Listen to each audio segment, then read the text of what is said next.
Trust. I extend a heartfelt welcome to all our participants, speaker, and scholars joining today for the Manasvastya free webinar, part of our ongoing Manasvastya Learning Series. We are honored by the presence of our respected speaker, Vaidya and scholar Prasad Sarji, and we warmly welcome all dignitaries and teachers and practitioners to this session. Today's session is conducted as a tribute to Krishna Kumarji, whose visions, integrity, and deep commitment to Ayurveda as a living, thinking tradition continues to guide the work of Ashirvad Health and Education Trust. This monthly Manasvastya webinar series is a continuation of International Symposium of Manasvastya held in July 2025, keeping the conversation alive, relevant, and accessible. Through these sessions, we hope to revisit the classical concepts, examine clinical realities, and nurture thoughtful engagement with mental health in Ayurveda. With that, let us begin today's webinar. Today we have with us Vaidya M. Prasad sir. He doesn't need any introduction in sphere of Ayurveda and mental health. He's a guru of Rashtriya Ayurveda Vidyapeeth and he's the director and chief physician of 𝐒𝐞𝐚𝐫𝐧𝐢𝐧𝑠 Ashram, Trishul. With over 28 years of clinical and teaching experience, Prasad sir is trained in Shalakya Tantra and is deeply influenced by the mentors like Vaidya Bhushanam K. Raghavan Tirumukal sir and Dr. K. Rajagopalan sir. He founded 𝐒𝐶 Ayurveda Ashramam and served as principal of Ashtangam Ayurveda Vidyapeetham and was appointed as Guru under RAV in 2020. He actively promotes informal Ayurveda education and has been researching Ayurvedic care for autistic children. Prasad sir is unapologetically true to the Siddhantas of Ayurveda and defining them better and easier to the students who seem to follow him everywhere. A core team member of all our events and a guide for the Manasvastya initiatives of our institution. I thank him again for joining us today.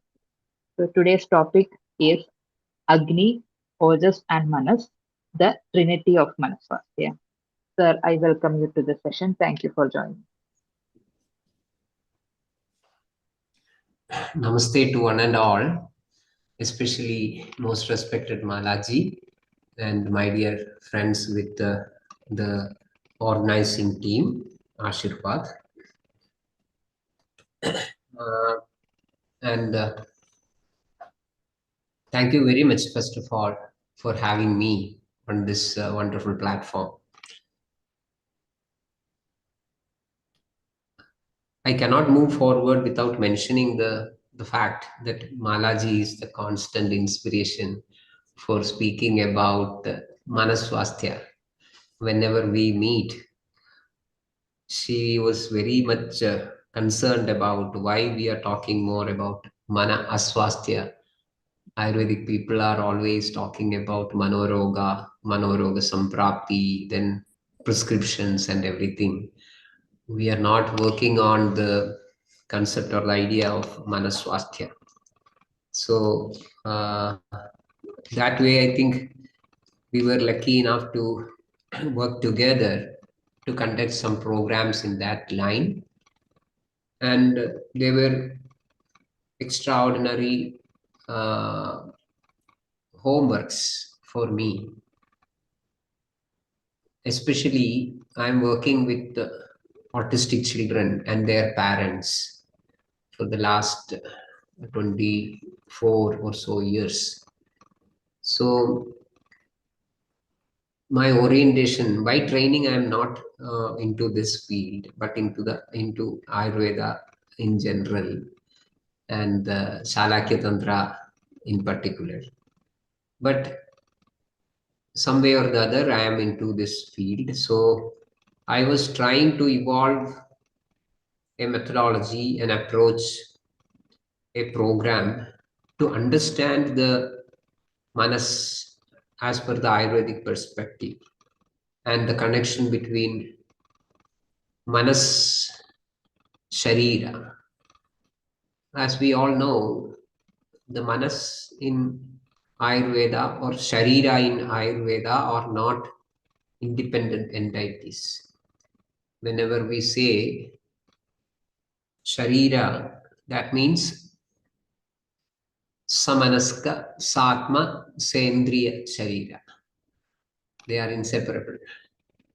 So same is the case with the manas. When we say manas in Ayurveda, that means sendriya, satma, sasharira, manas.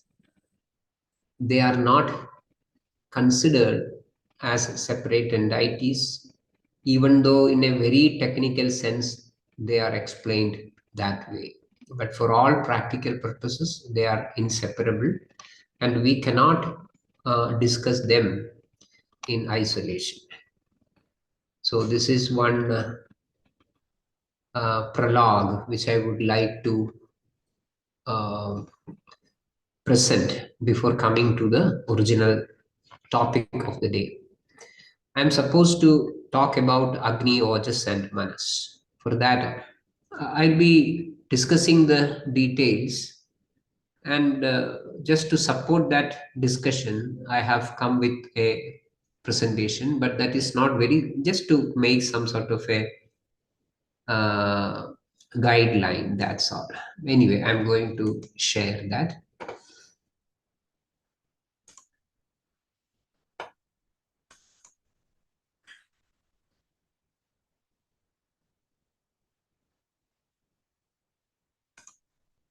Is my slide visible? It is visible, I hope. Yes, it is visible. Okay. And I hope the so Agni, Ojas, and Manas, the Trinity of Mana Svasthya. This is the topic of the day. And I hope the transition is also happening. The slide transition. I changed one slide which shows my Gurunathan, Vaidya 𝐒𝐚𝐬𝐿𝐴. Is the slide visible?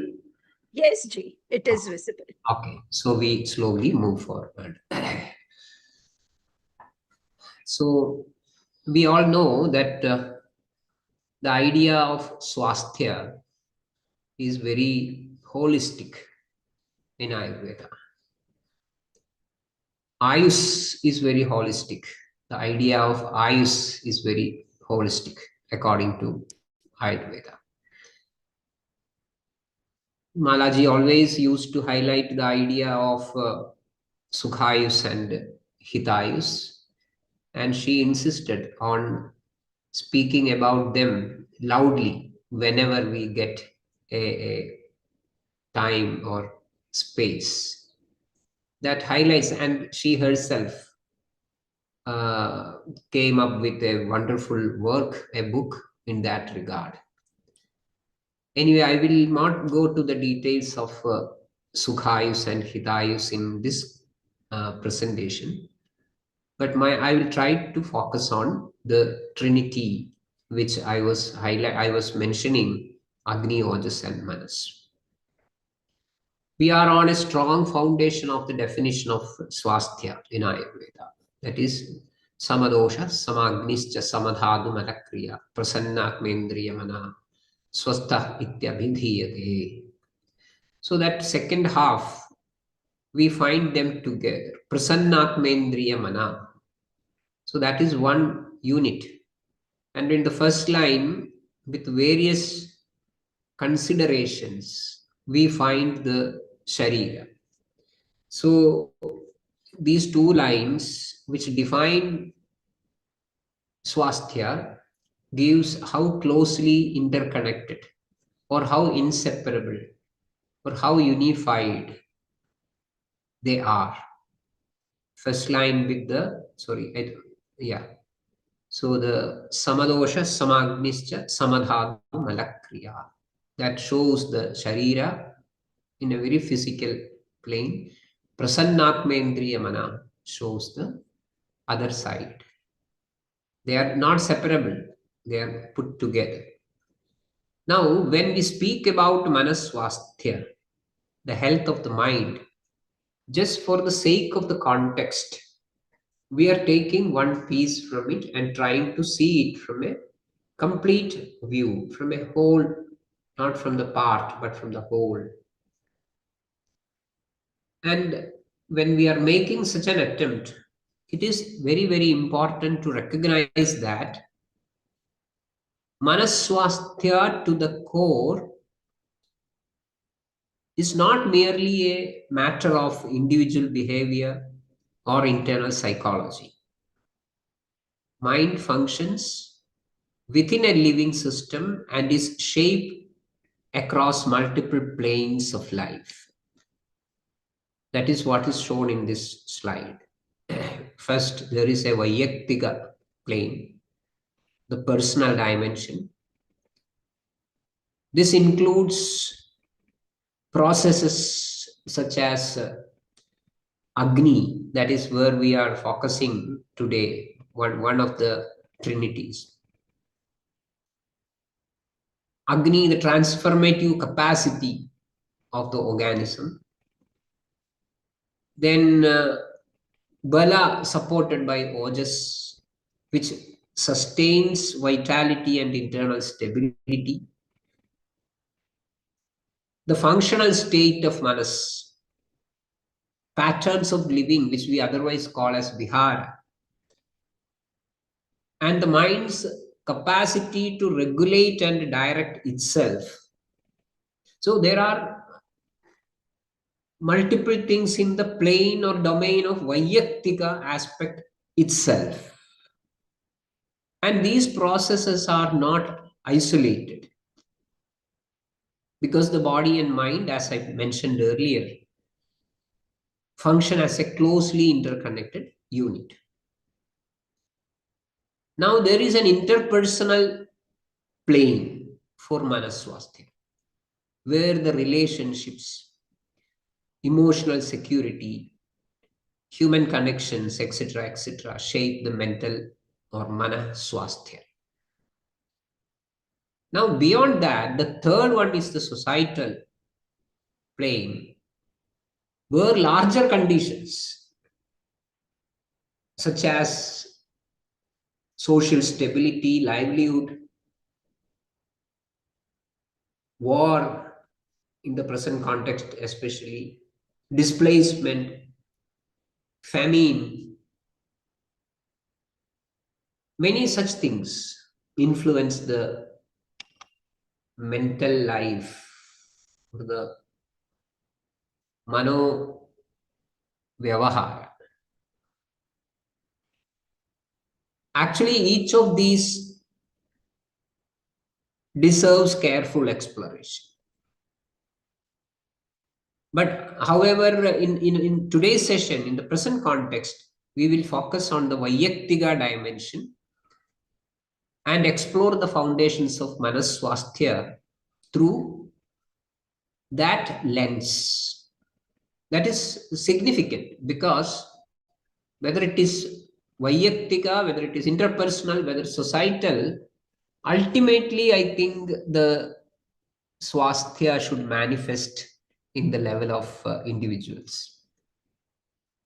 And if that is happening, the interpersonal and the societal aspects also will fall in track, making the entire scenario brighter and functional. So today we will be focusing on the Vayaktika aspect through three fundamental principles called Agni, Ojas and Manas. Now, the central insight here, which is based on, definitely, which is based on the observations that we make while interacting with people as a Vaidya, more so when we are interacting in the clinic. Mental well-being appears to arise from the harmonious function or the functioning of these three processes: Agni, which transforms; Ojas, which sustains; and Manas, engages and directs. Actually, I came to these three pivotal points as a part of developing an a protocol for the management of autism spectrum disorder. But now I am not talking about autism spectrum disorder, but about Mana Svasthya. So I am extending that idea to a broader platform, a broader domain, and I'm trying to fit it properly into that framework. So the central insight which I highlighted is Agni transforms, Ojas sustains, and Manas engages and directs. Now, we will see these principles in detail. That is going to be the core idea of our presentation. When we talk about Agni, Agni is usually discussed in Ayurveda in relation to the Ahara Pachana in general. But actually, its significance extends far beyond the stomach. Or, as per the latest trend, stomach extends beyond its anatomical territory. That is the new trend, isn't it? Everyone is talking about how the gut is going to make the person complete. Life is constantly receiving inputs. Definitely, ahara is one, but it is not limited to ahara. Indriyarthas, anubhava, jnana, these are all inputs. And interestingly, all of these inputs require transformation before they can become meaningful.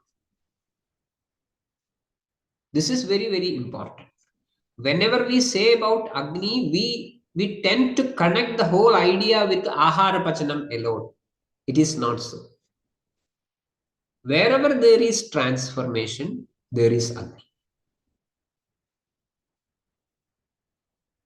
So, Agni is the principle that transforms these inputs into usable forms.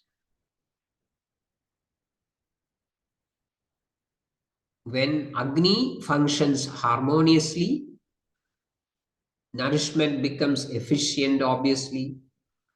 Dhadus remain healthy.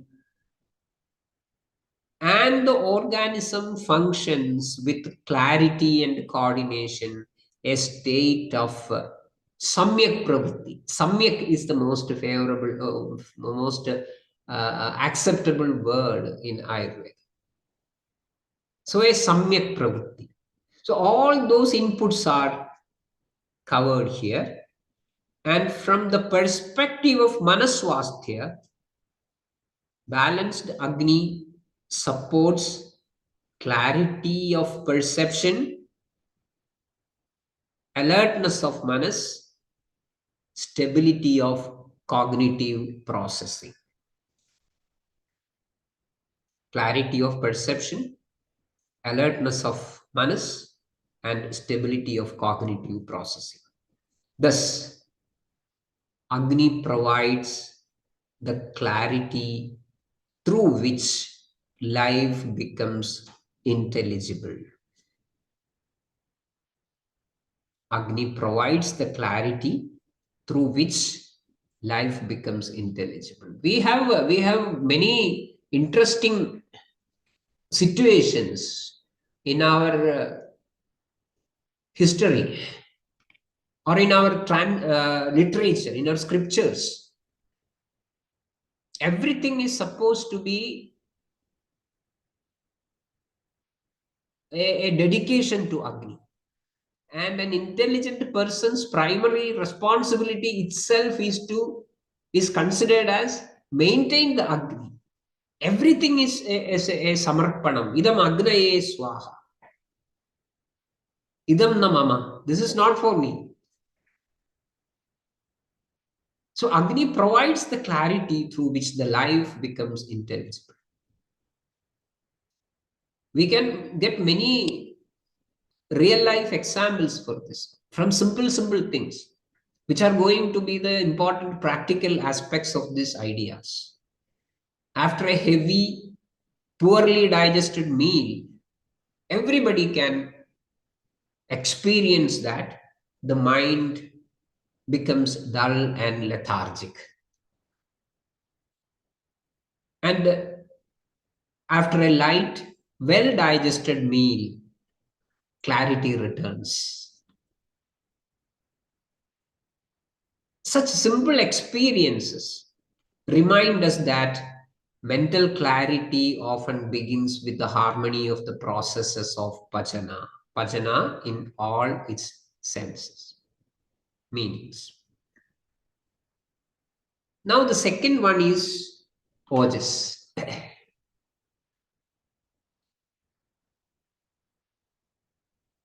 In general, ojas is described in Ayurveda as the essence of the dhadus and the basis of vitality. That is a fundamental understanding. Ojastu tejo dhadunam sukrantanam. Okay, fine. But to understand the functional significance of ojas more clearly, ojas may be viewed as the biological milieu that prevails within the living organs. The internal environment created by well-nourished dhadus and the harmonious whatever physiological processes are there.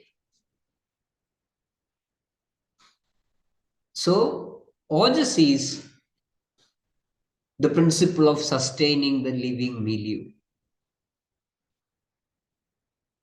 Agni transforms the inputs of life into usable forms. Ojas represents the stable internal environment that sustains life. Agni prepares the inputs of life.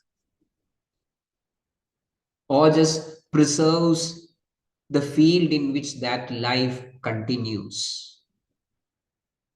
So, when the ojas is well preserved, the organism exhibits emotional steadiness, resilience under stress, enthusiasm for life, a sense of inner composure. Vagbhada, Acharya Vagbhada, all acharyas, Vagbhada especially highlights this point. Ojo vruthau hi dehasya tushti pushti balodaya. And in a different context, it is not directly mentioned as these are the attributes of ojas, but in disguise. Tatha sa labhade sharma sarvapavaka padav dhi varnendriya vaimalyam vrishadam dairghyam. It may be considered as a different context, but this is what ojas is. So ojas allows the life to remain stable while continuously engaging with changes. That is the beauty of that idea. Ojas allows life to remain stable even when continuously engaging with changes. And from the perspective of our context, Mana Svasthya, ojas provides the ground upon which Manas can function without disturbances. So ojas provides the ground, the internal environment, and it acts as a buffer that protects the system from being overwhelmed. So that way ojas is a buffer which protects the system from being overwhelmed.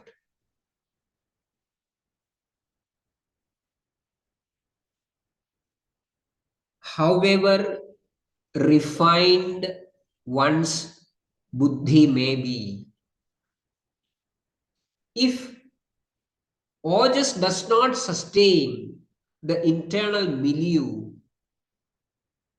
that buddhi cannot find meaningful expression. I'm repeating, however refined one's buddhi may be, if ojas does not sustain a suitable internal milieu, that buddhi cannot find meaningful expression. I can give you a story to remind or to highlight this idea in a clearer way. The story of Shvetaketu, Chandogyopanishad. These characters will be coming in various situations in the Upanishads. The particular story I am mentioning is from this particular context. Shvetaketu is a learned student, well versed in Vedas. And he was asked once by his father Udalaga to undergo a period of fasting for 15 days. And after this several days of fasting without nourishment, he was asked to recite what he had learned. To his surprise, he found himself unable to recall the Vedas. Actually, he was a scholar, a well-learned person. And he was quite confident about that. I'm a scholar. But after this, he was surprised to see that he is unable to recall the Vedas. And when, as per the guidance of his father Udalaga, he resumed proper nourishment, his clarity returned, and he was again able to recite those Vedic scriptures with ease. So this story of Shvetaketu illustrates how the sustaining milieu directly influences the expression of knowledge and clarity.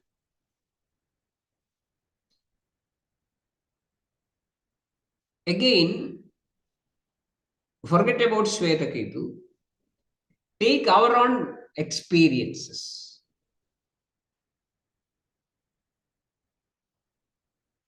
I have come through similar situations,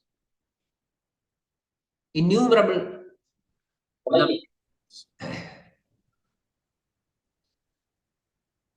states of prolonged grief, fear, or anger. One will notice loss of appetite, disturbed sleep, fatigue, and becoming fragile emotionally. And as you all know, Ayurveda understands such states as ojo ashanas. They gradually consume the ojas, the very milieu that sustains stability. On the other side, states such as prasannata, santosha, shanti tend to preserve and nourish this internal environment. Thus, ojas can be understood as the sustaining field of life within which both Sharira and Manas remain steady and resilient. Now we will see the third principle, Manas, the principle of intelligent engagement. Manas is often understood as the faculty of decision making. described as Sankalpa Vikalpa. But however, its role extends far, far beyond this. Manas is the principle through which life is received, interpreted, and directed. It participates in perception and attention, imagination and contemplation, learning from the past experience, smriti, anticipation and forecasting, emotional connectedness, like karuna, karunardram manashuddham sarvajvara nivaranam, anukrosha, anutapa, etc. And then the regulation of action through sankalpa, vikalpa. Thus, Manas does not merely choose, it engages with life in an intelligent and responsive manner. Manas engages with life in an intelligent and responsive manner. At every moment, Manas asks, should I act or restrain? Should I approach or withdraw? Should I speak or remain silent? Once this orientation is determined, the question naturally shifts to how the action is to be carried out. This refinement of action is guided by buddhi, expressed through dhi, dhriti, and smriti, which together determine clarity, restraint, and appropriate recall, and help the individual discern what is heya, what is upadeya, what is to be avoided, and what is to be adopted. The quality of this guidance depends on the state of the system itself. So, a gist of what we discussed so far: when Agni provides clarity, Ojas provides stability, and Manas remains balanced, buddhi is able to function with precision and appropriateness. Now, when we are talking about Mana Svasthya, we cannot neglect or avoid the guna-based nature of Manas. Because Manas is gunatmaka, trigunatmaka, constituted by sattva, rajas, and tamas. Sattva brings clarity and harmony.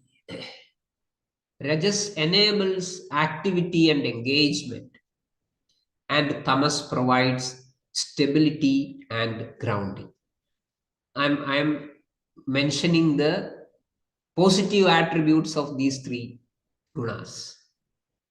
Always rajas and tamas are highlighted for their negative attributes, but they are quite essential components of life. That is why I am talking about their positive attributes. At this point, I think we should move to a situation in Bhagavad Gita. A situation well known to everyone. What is that? It is the very opening of Bhagavad Gita.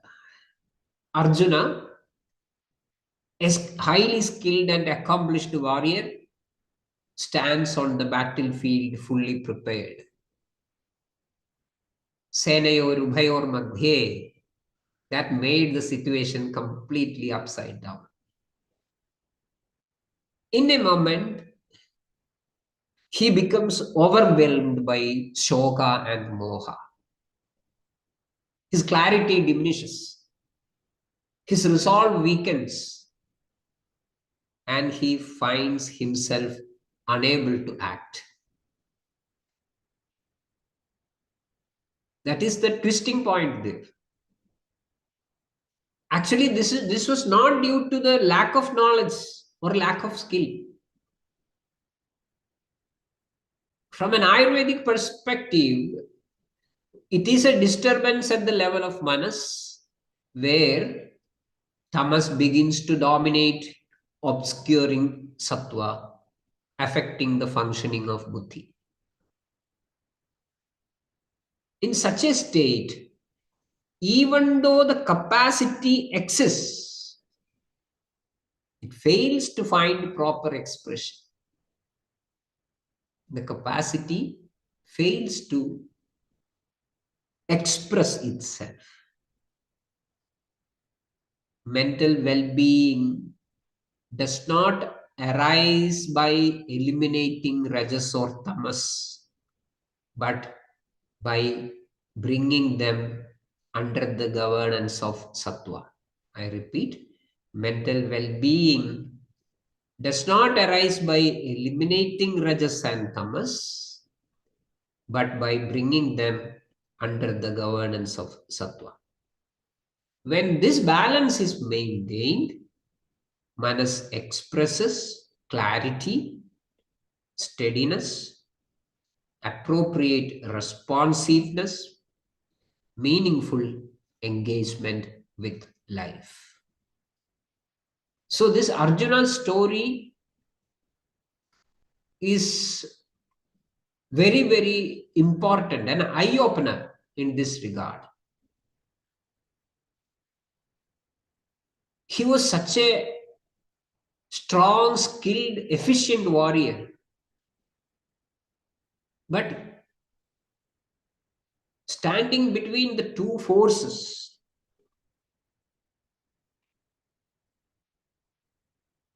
the moha came. Tamas took over sattva, and everything became upside down. So rajas and tamas are essential components, but they should be under the governance of sattva. When that happens,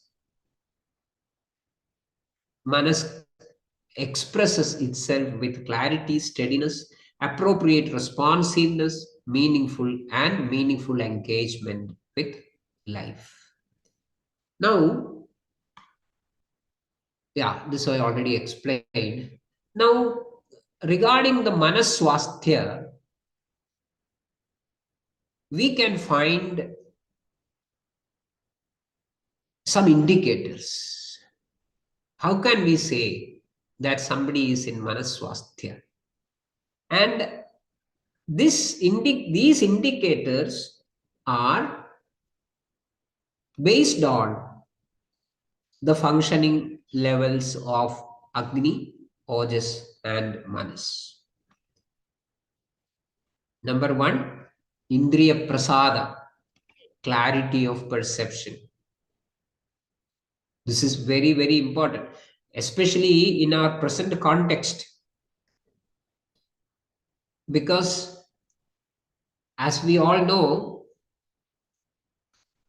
the Hina Mithya Adhiyogam of Indriya with Artha is a cause of Aswasthya. Kala Artha Karmanam Yogo Hina Mithyadi Matraka. And we are living in a time where our Indriyas are continuously engaging in some sort of a Adi Yoga or Mithya Yoga, mostly Mithya Yoga with the Artha. The problem with the Indriya Dushti is that it is not getting confined to the level of Indriyas, but that spreads to the level of Manodushti and Buddhi Vaikarya, and ultimately Nasyati, spoils the individual. Multiple things are the indicators, are there as indicators of this manifestation. Number one is the fragmented attention spans that we all experience. Indriyas are continuously dragged away from any particular point. Not to one single point, but there is a metaphor in our scriptures like Manomarkada. Manomarkada. So that way our Indriyas are literally making the manas a markada. Fragmented attentions. Manas is not able to focus on one point because the sensory inputs drag the Indriyas continuously, creating a lot of confusions, lack of attention, and many other things. I think yesterday, that news I saw, or today more, yesterday, that the adolescent age group, especially girls, I think below 15 years or something like that, are going to very deep levels of frustration, anxiety, sadness, depression once they engage themselves in the social media activities. So, Indriya Dushti creating Mano Dushti, creating Buddhinasa. Buddhinasad Pranasyati. So, this Indriya Prasada is an indicator of Manasvasthyam. Indriya Prasada. Manasthairya, emotional steadiness. Emotional steadiness. Manasthairya. Samyak Utsaha, a proper enthusiasm. Samyak Utsaha. Utsaha, Atyutsaha, Amidotsaha are the standard now. Hyperactivity is the most commonly met with character these days. Samyak Utsaha is an indicator of Manasvasthya. Achara Sthirata, stability of behavior. Achara Sthirata. Samyak Nidra, refreshing sleep. Agni Samya, harmonious processes, transformative processes, which is primarily expressed as digestion. And Dharana Shakti, resilience of the mind to bounce back, to regain the stability. So these 7 points I propose as the indicators of Manasthairya or Manasvasthya, not Manasthairya, Manasvasthya. Indriya Prasada, Manasthairya, Samyak Utsaha, Achara Sthirata, Samyak Nidra, Agni Samya, Dharana Shakti. So these are the expressions of Manasvasthya.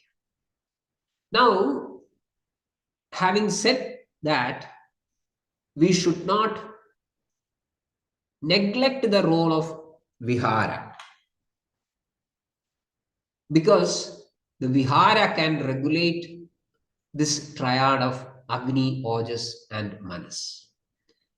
So, the patterns of living by balanced routines, proper rest, appropriate sensory engagement, supportive emotional environments,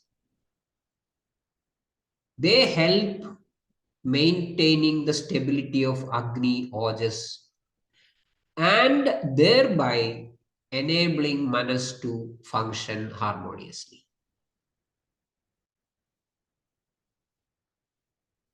in a very practical way, we can see how these things are becoming very important. One may observe in daily life how her or his digestion influences the clarity. It is a simple exercise. Try taking food at regular times and observe how Agni begins to regulate on its own. Continue this for a few weeks, at least 3 weeks, and notice how this discipline reflects in your months. Very simple exercise. Similarly, how the sleep influences emotional stability. Just like food, prepare yourself to sleep at regular times, preferably early, and wake up early. Continue this for at least 3 weeks and observe the difference. I hope at least the delegates in our room will try these exercises. And how the lifestyle rhythm influences enthusiasm, like regular exercise, proper routines, even very simple acts like smiling at a stranger or offering something to a deserving person. All these gradually reflect in Manasvasthyam. And such observations reveal that Manas is deeply rooted in the processes of life. Now, to conclude, Ayurveda does not view mental health or Manasvasthya as the mere absence of disturbance. It sees it as the flourishing of life in clarity, stability, and meaningful engagement. When Agni transforms wisely, when Ojas sustains deeply, and when Manas engages intelligently, the individual naturally expresses harmony, and that is Manasvasthyam. With this, I conclude. Thank you very much.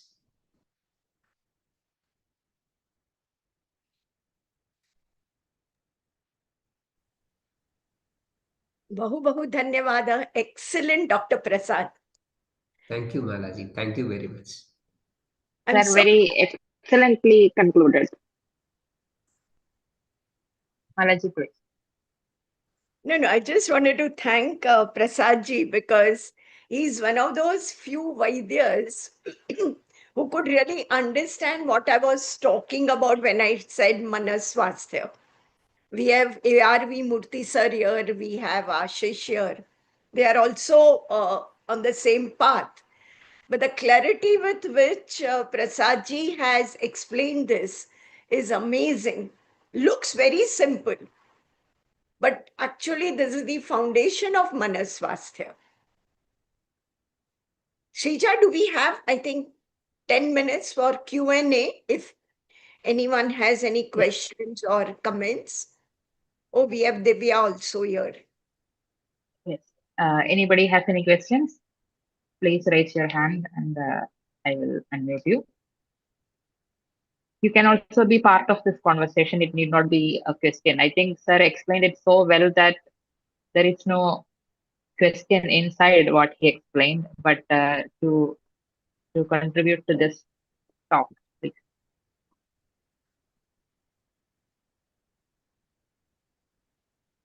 Dr. Murthy here.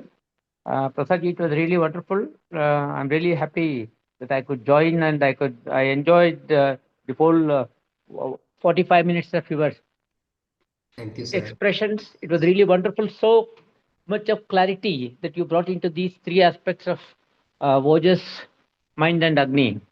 And you gave her some new insights how they have to be understood. No questions, all clarity given by you. Thank you very much. Thank you so much, sir, for the kind words, especially Yeah. for finding time to attend. Sure, you should have been. It's my pleasure. Yes. My pleasure. Yeah, Archana, please unmute yourself. Yeah. Namaskar, Vaidyaji. Excellent clarity and excellent presentation. I am a practicing psychologist, so I have few points came to my mind when I was listening to you. What is the role of, say, samskara or smruti? Because I deal with parents of special children, and you mentioned you have a protocol of dealing with autism The Coimbatore spectrum. team. So, what is the role? ఆయన Because present చాలా బాగా చేశారు. these are at birth, diagnosed very early in life.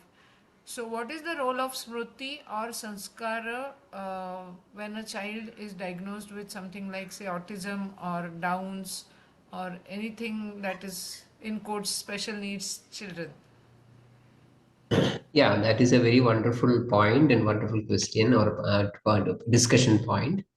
See, smriti, samskara are of various types. I understand and I hope that you are talking about or mentioning about the smriti and samskara, which is purvarjita. Correct. Yeah. So that actually those elements are going to form the very manas of the individual in this present manifestation. We call in Ayurveda, we consider it in a different way. Like while the very primary level or primary stage of conception or birth is happening, there are some discussion points. There, the Ayurvedic viewpoint in general, of course, Ayurveda cannot be explained as a monolithic format. There are others from the different schools. But one mostly accepted idea is that swakarma klesha chodidaha sattvaha. So the life principle is getting manifested into this birth because of the influence or as influenced by swakarma klesha. So this purva janma arjita smriti samskara and all those things are a part of that swakarma klesha, and that decides this birth. That is what it is meant for. So now in this manifestation, we have to take them for granted fundamentally, then work upon them with various types of. That is why we have the idea of vidhi, which is we call as deva. Deva is actually vidhi, and in this vidhi, in the deva, they are considered as two types. One is niyata and the other one is aniyata. Niyata, when there is a niyata factor of vidhi, deva, with an individual, she or he will have to go through those experiences. Whereas if the vidhi is aniyata, the deva is aniyata, I think the purusha prayatna, manushya prayatna can come over it. Yes, and we actually see it. There could be some genetic accidents, or there could be a lineage where some genetic mutation has gone haywire and the disease or the disorder is manifested. We actually see it happening but the explanation that you give is fantastic. So the remedy could be just not just limited to medicine, but it could be also some kind of a sadhana. Definitely. If we are talking about swakarma and klesha in the past life, then the remedy need not be limited to only therapy, the way modern world understands it, but it's also some kind of an adhyatmic sadhana. True. True. Of the parents, and if the child is able to perform some kind of a sadhana, then Yes. that also probably is a remedy. True. No doubt about it. Okay. Thank you so much, sir. It makes things so easy to understand. Thank you, ma'am. Thank you. Shrija, would you want to read some of the questions? for Prasadji. I'm not sure all the questions we can answer, but maybe we need Prasadji for one more session. Would you pick up randomly some questions, Shrija? Yes, sorry, I was disconnected. So Dr. Kavya has a question. The three gunas are considered to be manodoshas, and in Srishti Utpatti, we can get an insight that Rajas acts as the driving force for the lakshanas of sattva and tamas. How should we understand this concept of the tridoshas of manas in the role of Manasvasthyam? I will find that question first because it is a complex question. I will have to go through first. In Srishti Utpatti, we can get an insight that Rajas acts as the driving force for the guna, lakshanas of sattva and tamas. How should we understand this concept? Actually, there are different schools of understanding as far as this manas is concerned. Even among the Indian schools of thought or darshanas, all the darshanas are not of the same opinion about how they conceive the idea of manas. And I assume that the Dr. Kavya is mentioning about the Sankhya.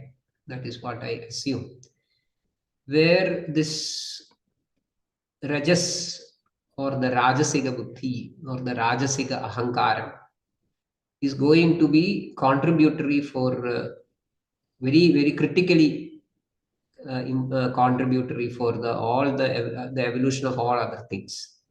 That is true. That is true to their school of thought, but that need not be taken as such for all Ayurvedic understandings. Of course, there are some shades of acceptance, agreement, disagreement as well.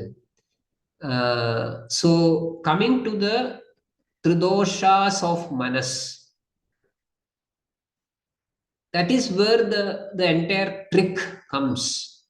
See, whenever there are problems with the trigunas, not specifically trigunas, because sattva is not supposed to get treated because of the kalyanatmakatvad, but rajas and tamas, they are supposed to be the mano doshas and they are causing the problems. But coming to the yukti vipashraya chikitsa, I think you are supposed to give some sort of a aushadha. So how a panchabhaudika aushadha is going to work on these principles which are not panchabhaudika is a question. So most of the acharyas, taking leads from various scriptures, generally they incline towards an idea that manas has got a very strong component of panchabhutas in it. So that way, even manas is considered as panchabhautika to a good extent. Same is the case with indriyas. Indriyas are also ahankarika according to Sankhya. But then indriya pradoshaja vyadhis cannot be treated with the panchabhautika dravyas. So acharyas like Sushruta will make a categorical statement that asmin shastre bhaudikani indriyani ahu. And they take the lead from the story of these Uddalaga or that Annavasidam Tredha Vidhiyate. So like that, the finest part of the food you eat is going to become your manas. So that way, they make a bridge between the Panchabhutas and manas. Doshas are Panchabhautika. So Panchabhautika is the dosha status. Panchabhautika is the manas status. Then you have a connecting link, and primarily that connecting link is ahara. That is why in Bhagavad Gita we find what is the Sattviga Priya Ahara, Rajasa Priya Ahara, Tamasa Priya Ahara, etc. We put those lines in the reverse order, that if you practice these sort of aharas, it is going to increase the sattva guna. It is going to increase the rajo guna. Like that, we put. I do not know whether that is the correct way of saying it or seeing it, but Bhagavad Gita is fine, is happy to establish that link. So, considering the presentations in the clinical situation, you will be primarily as understanding the dosha status, and then based on the subtle aspects of presentations which cannot be attributed to the doshas, you will link the clinical situations with the trigunas as well. That is how the management is designed. It is fundamentally based on doshas, but definitely the concepts of rajas and tamas is also brought in. I did not go to the details of that clinical aspect because, as I mentioned earlier, my intention was to focus on Mana Svasthya primarily, and I deliberately avoided all possibilities of slipping away from the concept of Mana Svasthya to Mana Aswasthya. That is why I deliberately skipped such references or clinical situations. Dhanyavada, dhanyavada, bahu dhanyavada. Prasadji, what I'm seeing, and that's where I requested Shrija to note down all the questions. Maybe we'll need one more session. When we do it, we'll find mutually convenient time and let people know. Because there are very nice questions which are coming up. I'm also receiving personal messages that we need more time with Prasadji. So We will do. Definitely, we will do another session. No problem. see, Mana Svasthya is also as inspiring as Manas Roga, right? Yes, yes. I think without knowing this Mana Svasthya, which is going to be the x-axis, you cannot think about Mana Aswasthya or Mano Vikara. Absolutely. Absolutely. Shrija, all yours. Yes, yes. Thank you, sir. As we come to close today's session, we are grateful for the clarity, depth, and lived wisdom shared by Vaidya Prasad, sir. I cannot summarize this better than a student has summarized in the chat. I will read it for everybody. Namaste. Wow, it has been a phenomenal session. Time just flew. We need more such sessions. There is a lot to learn. I am very grateful for having the opportunity to learn from such a beautiful teacher. So this is the core essence what everyone else is feeling right now. So thank you, 𝐶𝐚 ji, for sharing that message, and thank you once again, Prasad sir, for joining us for this session. Thank you all participants for your attentive presence and thoughtful engagement. We are happy to share that we are planning the next Manasvasthyam Symposium, and which will be even more focused and in-depth discussions on the niche concepts of Manasvasthyam. Dates will be shared in later sessions. Until then, we will continue to carry this dialogue forward through our monthly Manasvasthyam session. Again, continuing next month. Thank you all for being part of this growing community of inquiry and practice. Dhanyavad. Thank you so much. Dhanyavad, Prasadji.